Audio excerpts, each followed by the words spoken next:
Letter 319 by Charles Lamb. PM 3 May, 1823.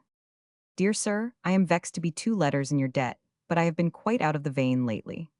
A philosophical treatise is wanting of the causes of the backwardness with which persons, after a certain time of life, set about writing a letter. I always feel as if I had nothing to say, and the performance generally justifies the presentiment.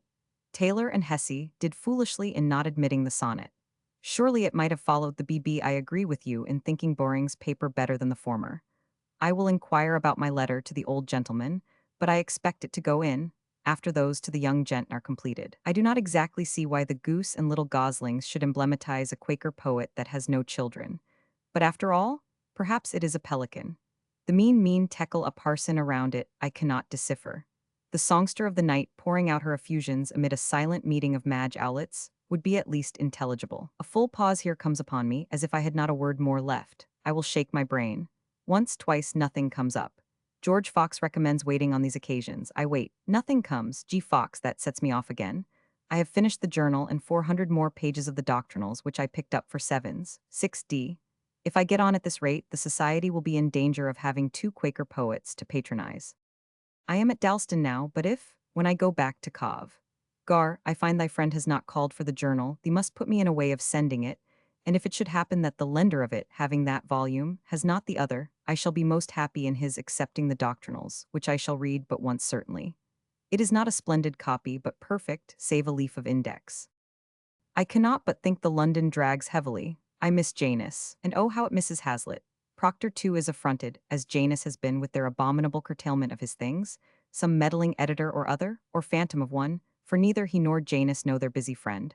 But they always find the best part cut out, and they have done well to cut also. I am not so fortunate as to be served in this manner, for I would give a clean sum of money in sincerity to leave them handsomely. But the dogs T and H, I mean, will not affront me, and what can I do? Must I go on to driveling?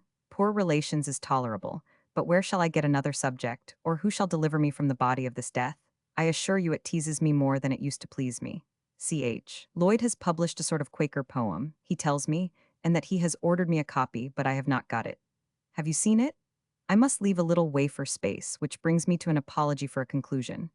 I am afraid of looking back, for I feel all this while I have been writing nothing, but it may show I am alive. Believe me, cordially yours, C. Lamb. The sonnet probably was Mitford's, which was printed in the June number, see above. Boring, afterward Sir John, was writing in the London magazine on Spanish romances.